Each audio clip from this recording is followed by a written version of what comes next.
Good afternoon to everyone here with us today. It's my pleasure to welcome you to our second Ask Me Anything session on financial governance for MSMEs.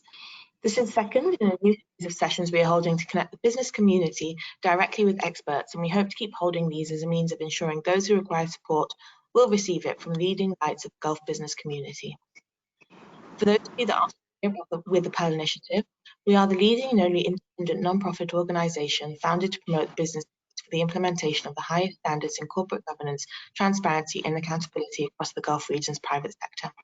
Launched in 2010 in cooperation with the United Nations Office of Partnerships, the Pearl Initiative aims to bring businesses, decision makers and future young leaders to take the lead in promoting and adopting greater governance standards. The Pearl Initiative engages the wider business ecosystem in the Gulf region, formally collaborating with over 30 regional universities and partnering with over 40 companies to collectively drive our mission forward. We work as a think tank and build data by publishing cutting-edge research and case studies to inspire business change. This AMA session today falls under the remit of our Governance in MSMEs program.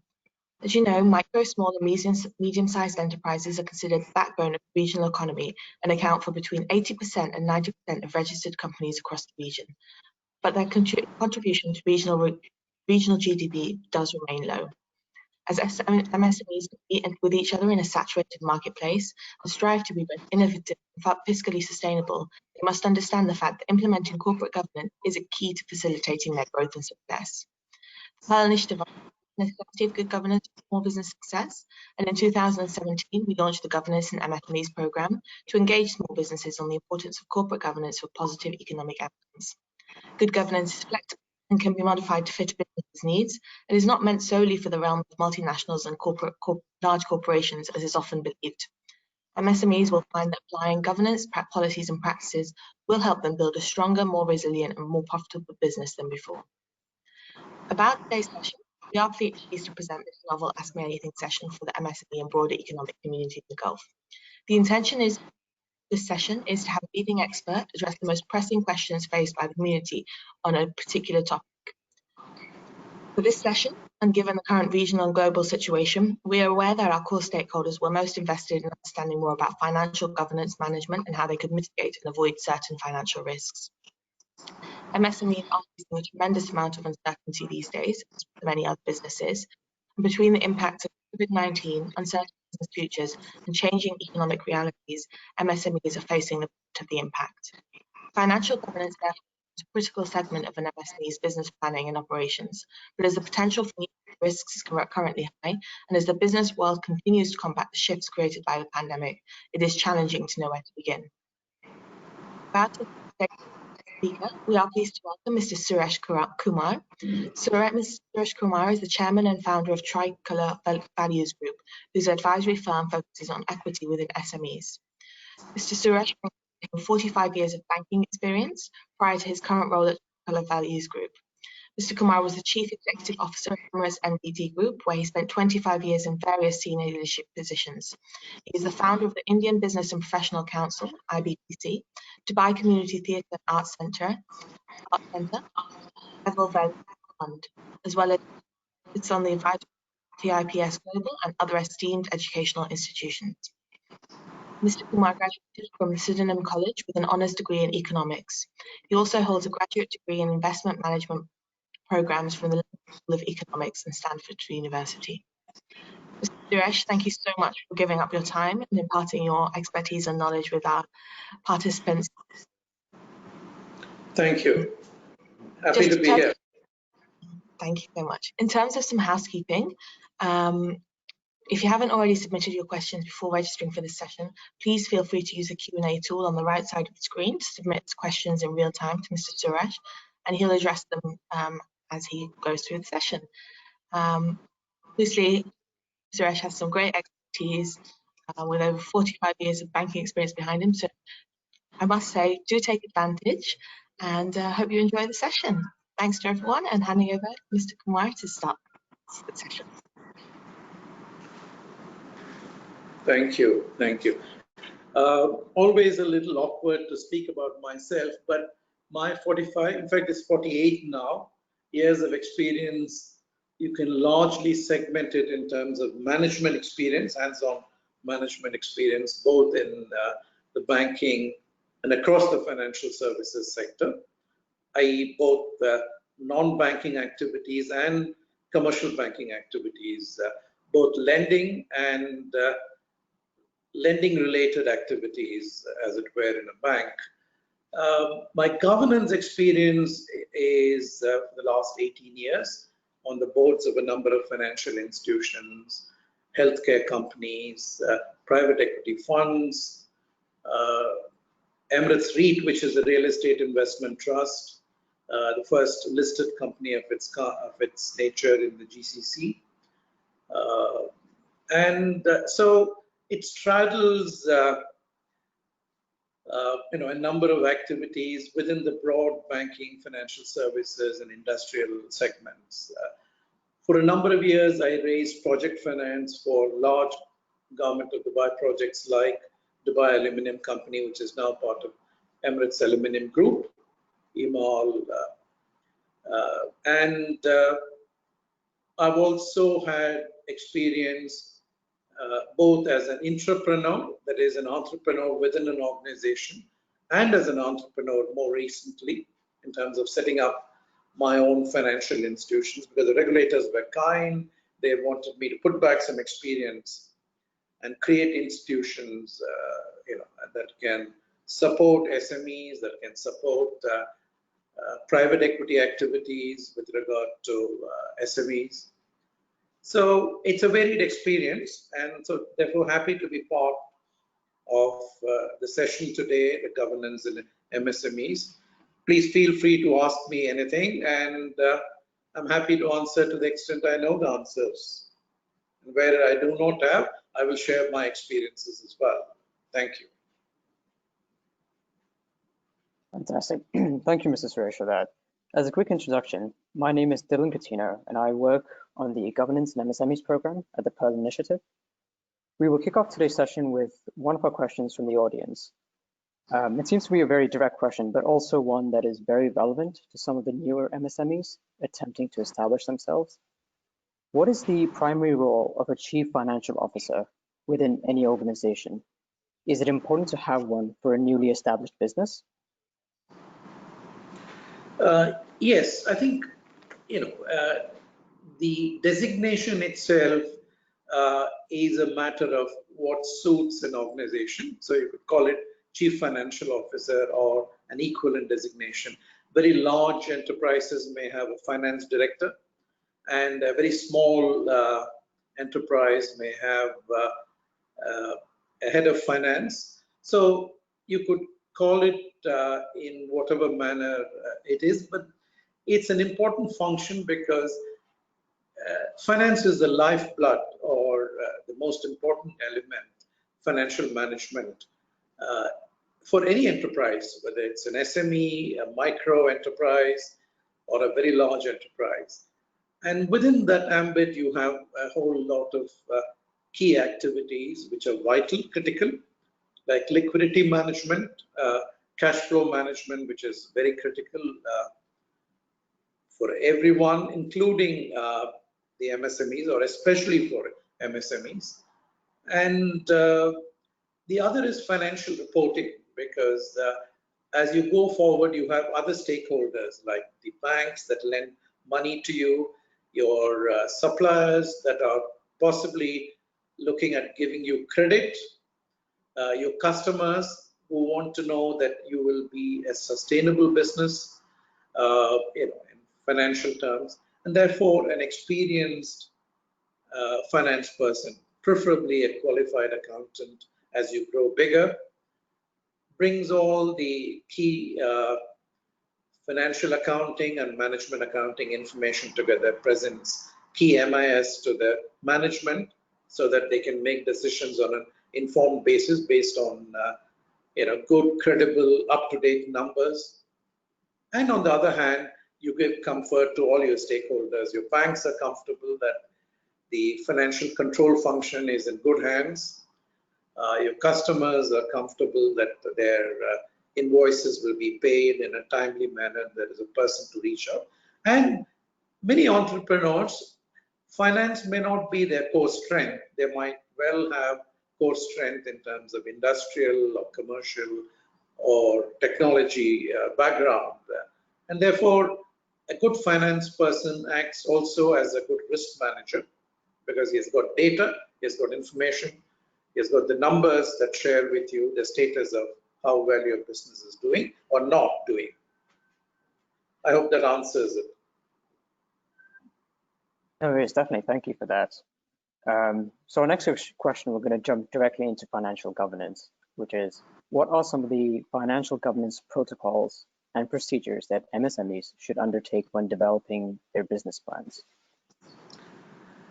I think essentially you need to have a credible business plan with the assumptions clearly stated, which are realistic and which are challenged. So once you prepare a business plan based on your own vision, based on where you think the business is going to go in month one, year one, and over 5 years, 3 years, whatever is the length of the business plan that you prepare, then you need to make sure that it is a credible business plan and one which, given the circumstances, the assumptions are realistic, the projections are realistic, the industry knowledge and experience comes through in terms of how the business will be rolled out. So financial governance framework needs to be put in place almost immediately. You have comfort that there is an effective financial control in the organization, that it is not just a bank account and writing out checks, but it is much more than that. There is monthly accounts that are prepared. There are cash flow statements prepared on more frequent basis, maybe weekly, maybe daily. The cash flow management is done. Then you have independent oversight of it. Banks, for instance, would always be very comfortable when a business shares its numbers and shows its cash flow patterns, analyzes its core strengths and highlights them. So once there is a comfort factor that the financial control framework is in place, that there is good governance in the organization, that the shareholder or the entrepreneur not merely takes care of his interests, which are important, but also the interests of all the stakeholders, those that lend money to the organization, those that deal with the organization, give it credit or supply goods.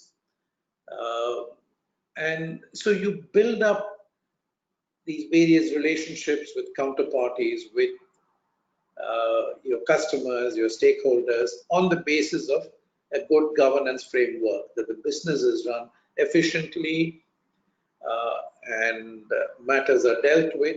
Challenges will always be there, but once you have a robust framework, financial control framework, financial organizational framework, then it is credible that you will deal with those challenges sensibly. You will make the right choices. It is not a one-man show. It is a robust, well-staffed, adequately staffed. You don't have to have the full overall governance framework, because ultimately there is a cost of governance, there is a cost of compliance, there is a cost of resources. Very often smaller enterprises, especially MSMEs, rely on professional advisors, professional firms that are prepared to, for instance, do internal audit. For instance, they even provide accounting services.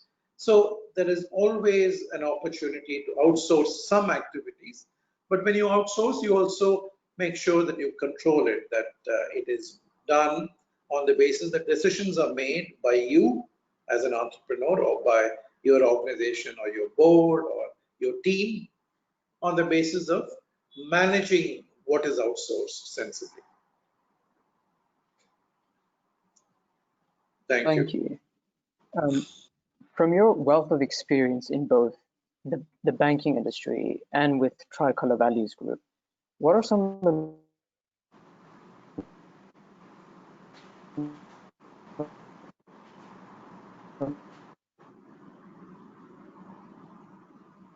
Common Dylan? financial governance challenges you have identified.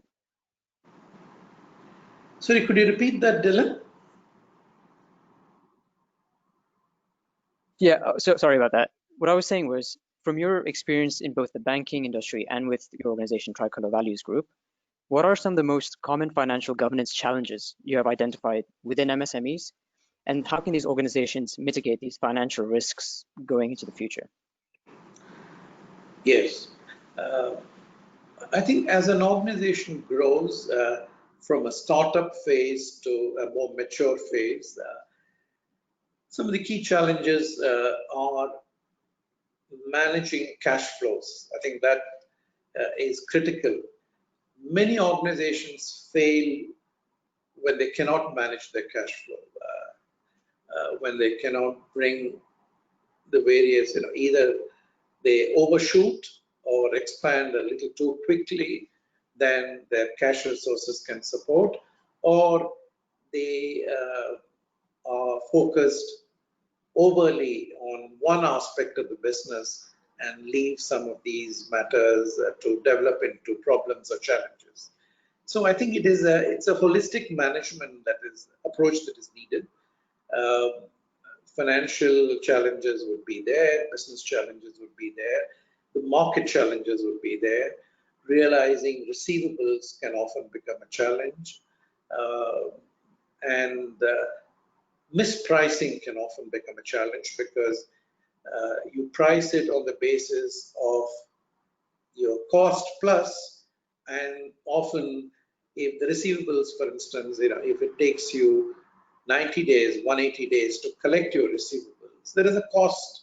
There is a cost of funds, there is a cost of carry that you need to build into your pricing. So even mispricing can be a serious challenge. But I think the critical ones are liquidity management, making sure that the financial controls are there, that you have a robust system of checks and balances within the system, within your company. So I think these are some of the ones. Once the organization is fully fleshed out, and then you tackle some of the market challenges in terms of growth, in terms of regulatory changes that might make your business unviable, in terms of competitive challenges that might again make your business unviable, or incur costs that you've not anticipated. You might find that banks are sometimes reluctant to lend money, even if they have committed certain lines of credit to you. So there can be delays, and which some of those delays can be quite crucial or quite crippling for a business. So I think the key thing would be to make sure that liquidity is managed as a priority on a daily basis. And business challenges are anticipated. If you know and can identify at least the known risks, you can then address them and mitigate them. There will always be unknown risks for which you need to be ready to deal with as they arise. For instance, the pandemic and the impact of it. But there are known risks, and you can put in place mitigants. For instance, liquidity is a known risk that you need to manage. You need to project. You need to look at how your business will pan out in the next few months, next few weeks, and you need to think ahead. So it's being on the ball almost every day, every minute. And then once you have an organization, others can pick up some of the responsibilities.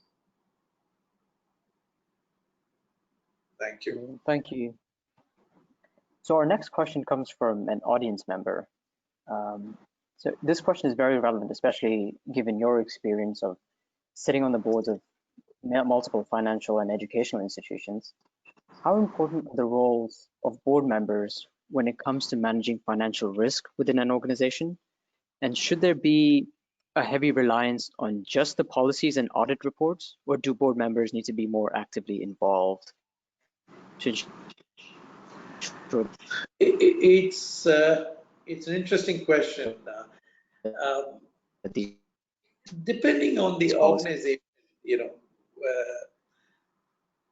where it is a mature organization with excellent financial reporting, where it is a listed organization where these are done by external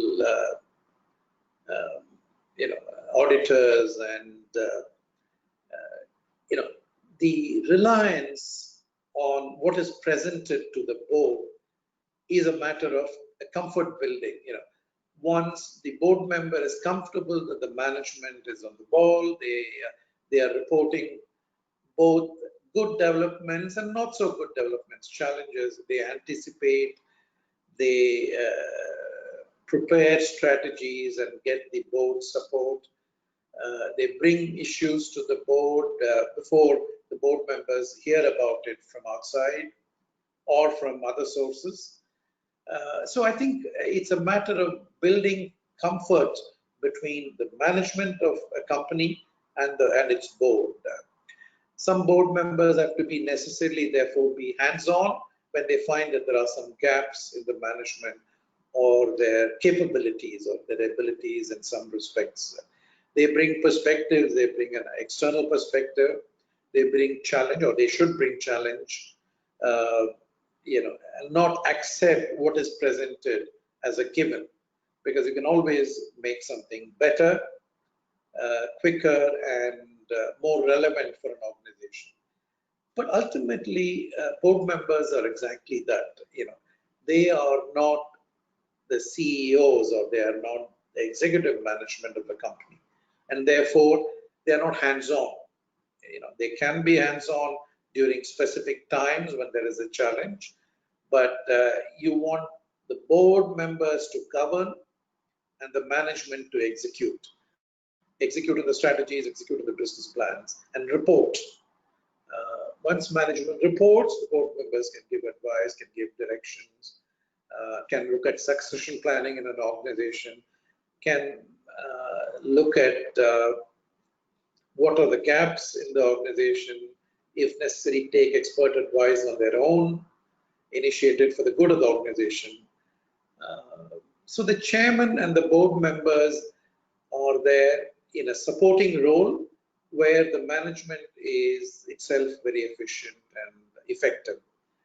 Where there are gaps in the management, it is the responsibility of the board to look at succession planning, to look at creating a robust organization structure, a viable organization structure, and to anticipate problems based on their own experience, and discuss them, give that time commitment, apply their minds. Those would be the key roles that you would expect from a board member. That at the same time, he doesn't become hands-on, because there's only one management of a company. A board member trying to micromanage a company would not be advisable, certainly. I hope that answers the question. No, brilliant. Thank you for that. And then just going off of that conversation, we talk about internal transparency and governance within an organization, and essentially how these are crucial components for any business. And as you discussed, having the right governance frameworks in place is the key factor that drives daily operations sometimes. Our next question relates to how external transparency is managed and reflected in the organization. So essentially, how does poor financial governance affect the stakeholders of an organization, regardless of the sector that they operate within? Yes, if I understand the question correctly, transparency and disclosure is a matter of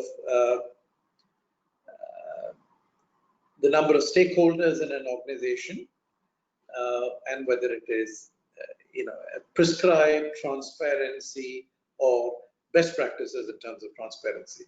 For instance, many organizations that are regulated, the regulator themselves prescribe the level of transparency and disclosure that is required. The accounting bodies prescribe the level of transparency and disclosure in financial statements. So you have a number of prescriptive ones, and then there are also best practices. Transparency and disclosure is often a function of balancing the interests of, confidentiality. There is a certain amount of business confidentiality, core confidentiality that you may want to preserve, especially if you're a private company, privately owned company, and where you are a publicly owned company or a listed company. Your level of accountability is to your shareholders and your stakeholders. So, you need to raise the level of transparency and disclosure. Generally, good disclosures get, investor confidence over a period of time. It has been proven in various studies that where the financial statements, regular reporting, periodical reporting, once in 3 months, once in 6 months, and the level of disclosure enables investors and shareholders to compare you with others in that industry or sector. And therefore, if you have a good story to tell it fully, tell it transparently. Even if you're not a publicly owned company and you're a privately owned company, transparency and disclosure is good because it gives comfort to all your stakeholders, your suppliers, your customers. All of them feel that they're dealing with a company which is sensibly managed, which is growing, which is addressing the growth challenges adequately within the sector, within the economy, within the country, and and they are prepared to show, as they say, moles and warts. That is, not just good aspects of your operating businesses, but also not so good aspects, because once many investors and many stakeholders fully understand that every business will have some challenges, there's no point in hiding them.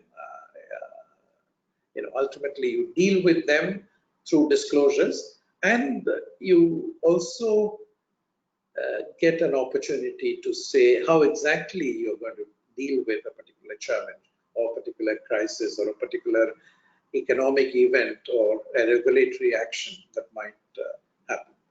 So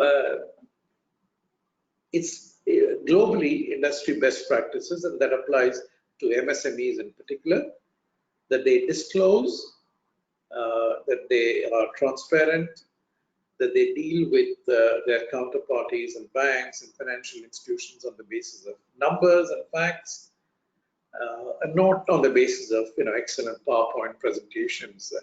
They go to explain up to a point, but beyond that, it is the numbers and how you slice and dice those numbers that are important. Thank you. Brilliant, thank you. Yeah, I think that is highly topical, especially given our next question that brings COVID-19 to the forefront of our conversation. We all know the lasting impact that has made to the business environment. Keeping this in mind, how much has the need for financial governance within MSMEs changed since the onset of COVID-19? Sorry, Dylan, could you just repeat that question again? Sorry.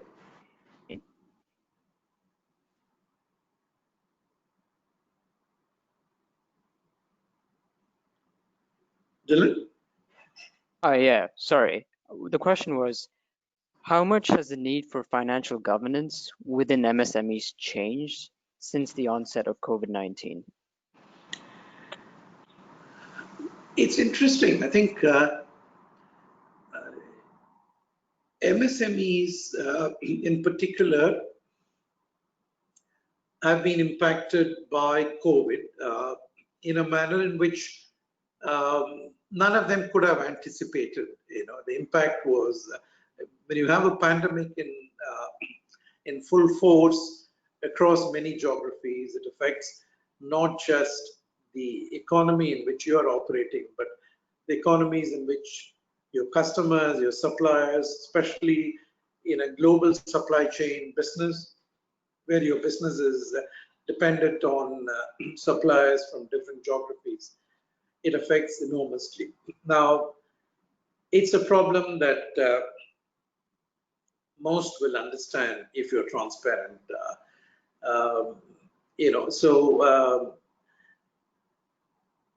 It's not sensible to pretend that COVID has not had an impact. If it actually has, it's better to share the impact, and especially with banks and financing institutions, or your private equity provider, or your customers and suppliers, that you have a challenge just as they have a challenge, or they would have a challenge. Because a pandemic that has not spared any sector or any person, as it were, any person in business, any business. So I think a good financial framework, therefore, can act as a comforting factor. At least you're in possession of the facts, you're in possession of the numbers, you know the dimensions of the issues that you're going to face, you know what financial impact it will have, what impact it will have on your balance sheet, what impact it will have on your profit and loss, what impact it will have as a pandemic on your cash flows, and whether your ability to realize what you have sold, and the receivables from various customers might get delayed. So once you are tracking them, you know the extent of the problem, and once you know the extent of the problem, you're always better prepared, better placed to deal with the problem than if you were operating in the dark, then you were operating on the basis of assumptions or guesstimates or guesswork. So I would say that these are essentials in building up a good organization, a good financial framework, good governance standards, transparency, disclosure, tight financial control, checks and balances, preparing for a rainy day, contingency planning, making sure that your technology is robust, because one of the effects of the pandemic, COVID, on all businesses is that it has pushed them to go digital. It has pushed them to go, in some instances, from office space to work from home, with its own opportunities and challenges. Your time management and your task management, therefore, has a new dimension altogether. So it is good to reflect on them. Any good businessman, any good entrepreneur deals with the problem, as I kept saying, when the going gets tough, you have to be, the tough have to get going. You need to anticipate the issues. And when there is a pandemic, there are also opportunities, because if you are sufficiently digitized, and if your business has the right technology tools in place, then you have a head start on a brick and mortar business, where they are depending on walk-in customers to come in, whereas you have had the opportunity to have been, outgoing in a matter of sense, reaching out to customers through various online digital channels, and not just in physical terms. So I think every risk, every challenge is also an opportunity. It is how you manage, how you put the mitigants in place that distinguishes a good manager from a not so good one. I hope that answers the question. That's fantastic. Going off of that, we know that a lot of smaller organizations have been forced to shut down or close their business during COVID as a result of COVID. In your opinion, should MSMEs begin provisioning for forced measures such as a pandemic going into the future? Force majeure, in terms of has a a contractual implication as well. Often you may not be able to. COVID-19 leading to non-performance of contractual obligations is a force majeure. It may be more applicable if you were a small contractor and your ability to mobilize staffing and complete a project might have got delayed beyond the timelines that were set for you. That would be a force majeure, and you can start building in this clause into your contractual arrangements, contracts and business agreements. But force majeure, which is arising from your inability to continue the business, i.e. that you're closing your business and you're telling your counterparties that, look, I'm going to close my business. I've effectively become bankrupt. My business has become, insolvent. Is a force majeure that they will have to deal with, because you're simply putting your hands up and saying that I'm required to shut down the business. I wouldn't be able to perform on any of the contracts or agreements that I've signed. If I have taken money from you and produced or committed to produce something, I'm just not able to do it because I'm not able to continue the business. But you need to be prepared that there will be consequences. They may have a personal lawsuit against you for non-fulfillment of contracts. And you can certainly cite COVID, but any inquiry into this will look at whether you were managing the business adequately, whether the cause of closure of your business is COVID, or the cause or the reason why your business is closing is because you have mismanaged it, in which case you may have, in some respects, certain personal responsibilities or personal accountabilities if you owe money to others. So you need to be prepared for both these dimensions in a force majeure situation if you're going to sort of use that as the reason for closure. But typically, closures of businesses are not decisions that are made in a hurry, in a jiffy. Usually the symptoms of the problems have been in evidence for a long time. At least, if not a long time, at least a few months. You're aware that your business is no longer viable, that you're losing money. And if you have a good financial reporting system, you would know the day that you're starting to lose money, and you know that you're building up. So in such a situation, you deal with that challenge faster than wait for the time when you have to shut shop, when you have to close your business and let go your staff and lead to that situation.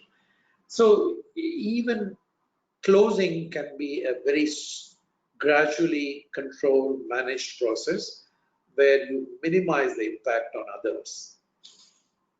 And you also try and minimize, if not eliminate, the impact on yourself in the process.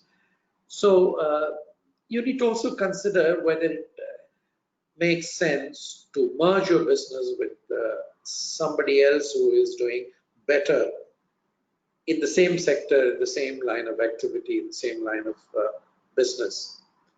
And there could be opportunities for M&A, mergers and acquisitions. It's always, I keep giving the example that 10% of 1,000 is bigger than 100% of 10.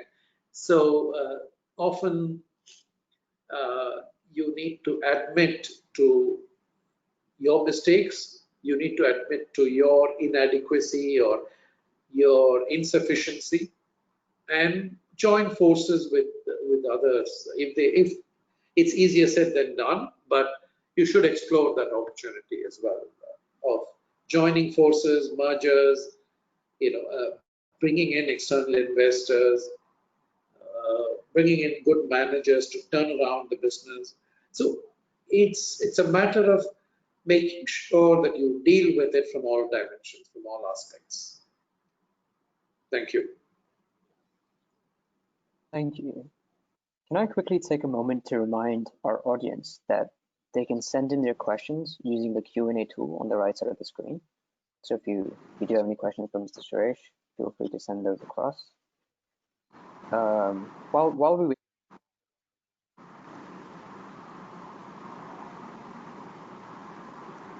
growing number of larger corporates have begun adopting technology within their business operations, to better serve their clients and their customers. Do you see MSMEs picking up on this trend in the short term? Essentially, should financial technology play a greater role within MSME business operations going forward? I think, this need not be, this needs to be part of a continuous growth initiative. You need to use technology to bring synergies, open new markets, bring in customers, and not be left behind. But you also must manage the technology transformation. If you don't manage technology, technology will start managing you, which is not what you want to be. And you also need to go for appropriate technology solutions. It's not a nice to have, it is a necessary requirement, and making sure that you manage that technology transformation on a continuous basis. Technology brings risks, and it's necessary to manage those risks as well. Your reliance on technology, then sometimes your use of technology can get compromised by hacking external parties. Sometimes your service providers may not sustain, and therefore you need to diversify. So the technology issue, technology is a double-edged sword.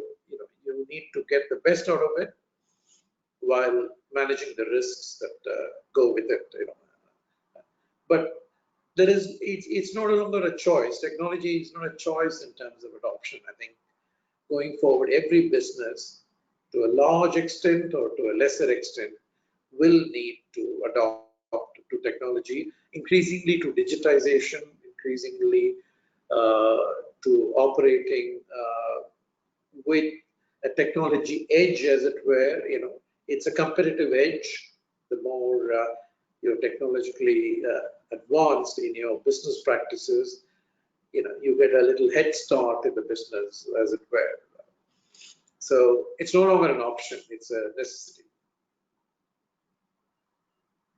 including for MSMEs. Fantastic, thank you. So it looks like we've got a couple of questions from the audience as well.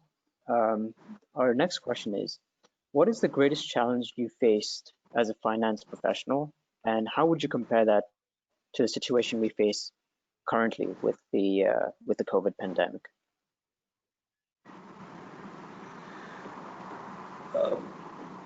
As a finance professional in an organization, you can't run ahead of an organization in terms of thinking. So you need to carry your management, carry your board of directors, carry your colleagues, if you want to reach out to a new frontier, if you want to do something different, better than the market, if you want to be innovative, if you want to break the mold, as it were, and that is often a challenge in a very well set large organization. If you're a finance professional in a large organization, you might have those constraints where everyone is going with the flow. It is difficult to break out and try to do something because everyone looks at the risks of doing that, and they may be put off. They said, why disturb a cozy, comfortable arrangement if you're trying to do something new or different or better? So that is often an internal challenge. Personally, I have found that markets are challenging or can be challenging, but you can manage that challenge. You can anticipate that challenge. You can try to be efficient and effective. You can build up your skill sets. You can bring in a good team that supports you as you roll out. But carry existing well-set senior management, colleagues, boards, and trying to do a new initiative, trying to break through entrepreneurially, is often a mindset issue, and that takes time. That also takes some amount of credibility. If you have a proven track record of performing, taking on something new, opening a new market, opening a new line of business, opening, up to joining with, cross-border competitor or, a similar organization, and carrying it, trying to achieve something different, bigger, and better. It's a mindset issue within an organization that is often difficult to deal with. And risk management is entirely a mindset issue as well. How you perceive risks, how you plan for risks, how you manage them. And that's the comfort you need to give to other stakeholders, to your colleagues, to your board, within an organization, that you are not doing it as a whim and a fancy. You're doing it on the basis of a planned attempt.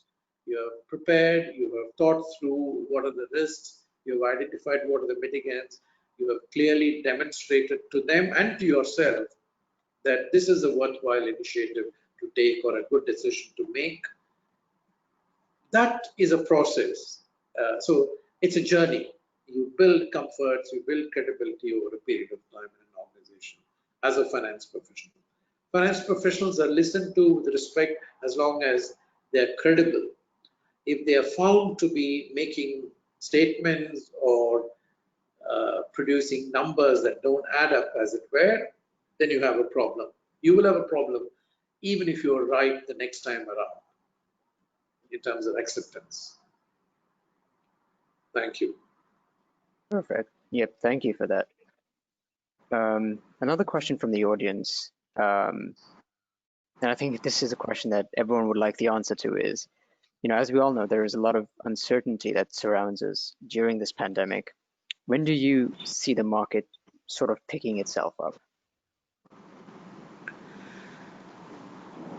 Yes, I think it's a good question. I've got lots of gray hair in my head, and that denotes that I've gone through several economic cycles, in my business and professional career.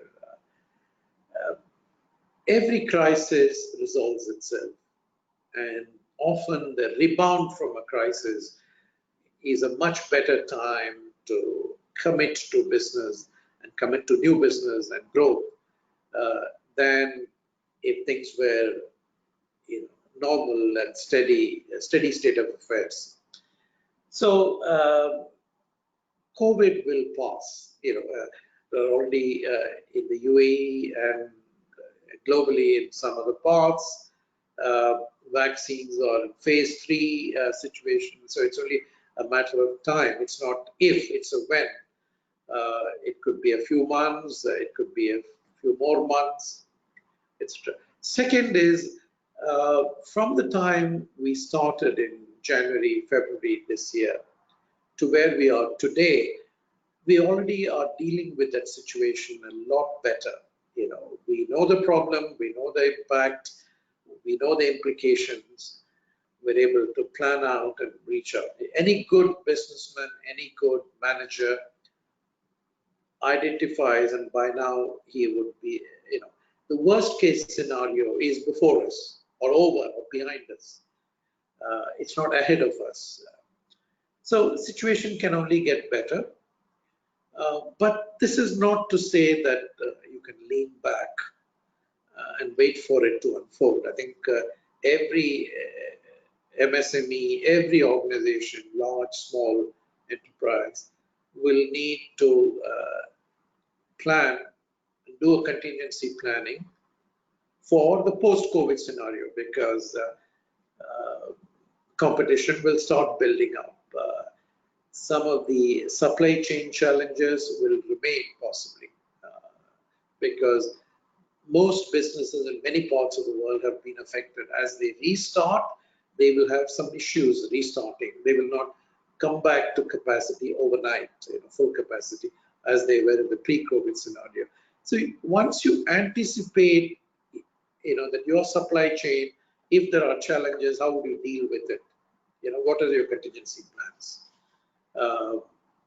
And you create a number of what they call what-if scenarios. You say, if my business were to grow by 5%, 10%, 20%, if it degrows by 20%, what is going to be the impact? So you could do impact analysis on your balance sheet, on your business, on your, you can identify what are the risks if for instance, you were to degrow, which are the areas where you can achieve cost synergies, cost efficiency, cost effectiveness, which are the areas where you may find that this is a good time to recruit, because your recruitment of good quality technical and managerial resources may probably, this is an opportune moment, because there are more that may come out, some good talent an experience that you may want to build up for the post-COVID scenario. So I think I wouldn't be able to say when, whether it will be next quarter, whether or the quarter after that, but it is improving. Again, it is going to be a process of gradual improvement. It's not, it's not a V-shaped or U-shaped one where it goes up, but it's more likely to be a gradual resumption. And those who are well prepared for that growth phase to pick up momentum, those who start to do the planning now will do much better once it is a reality in front of them. Thank you. Fantastic. Thank you for that. Yeah, I think we can all appreciate those signs of optimism going forward. But yes, no, I do agree with you. I think contingency planning needs to and will be prioritized once COVID has passed. And so right now we're moving on to our final question for today. Very briefly, what are any financial lessons that an MSME should take away from today's session? I think the first one lesson that I would say is that Tolstoy wrote a book in which his first words were that all happy families resemble one another. Each unhappy family is unhappy in its own way. So it's not very different in businesses. All good, well-performing businesses are similar. Every business where there are challenges, some of those challenges can be unique to that business proposition. So the first lesson is identification. If you know your problems, if you break them down into what are the causes, what are the likely mitigants, what are the likely impact, how am I going to deal with it? Once you think it through, every problem finds its own solution, at least partly, if not wholly. Almost immediately, the problem is no longer as challenging as you thought in the first instance.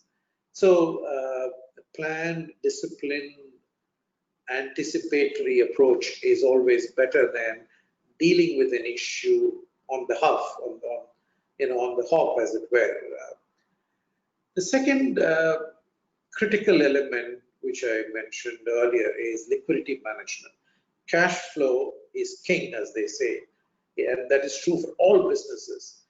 So do not, in good times, divert your cash flow to illiquid assets. I know some businesses, when the cash flow was good, when the banks were flush with funds and were lending without too much of a problem, some of them went into real estate and went away from their core business or expanded extensively into areas which I would call non-core, or where you don't have a competence. You don't have a core competence. You don't have anything that distinguishes you as a successful businessman, activities of those nature. So get into it on a very well-planned, prepared basis. Manage your liquidity, put a robust framework, good transparency and disclosure. You share your problem with your stakeholders. The problem, first of all, is understood, and they are empathetic, because they have, every bank, every customer has seen number of businesses, that they deal with. So they can bring some good advice to you. They can, they feel comfortable and they feel happy that you're sharing a problem with them, and you're not just sharing good news, you're sharing bad news with a view to resolving it sensibly. So I think transparency, disclosure, whether you are a small business or a large business, is critical. And then ultimately, you need to realize that good governance is also largely a matter of ethical, sensible business dealings. So you need to ask whether what is being done is right. Would you do it to yourself? In terms of how you deal with your other stakeholders. I think that ethical bent is very important. Good ethical bent is very important in business. So I hope I've summed it up reasonably. No, that was fantastic. Thank you so much. Seeing as this was the final question for this session, I would like to take this moment to thank you, Mr. Suresh, for all your wonderful insights. It was an absolute pleasure to have you as a panelist today and impart your knowledge on the significance of financial governance, as well as discuss how MSMEs can better adapt themselves to incorporate these robust financial frameworks within their own respective business operations. So thank you so much for that. Thank you. Appreciate it. Thank you. I'd also like to thank our attendees for participating today, for sending in your questions, and of course for supporting the Pearl Initiative in all the work that we undertake. Have a lovely day and stay safe.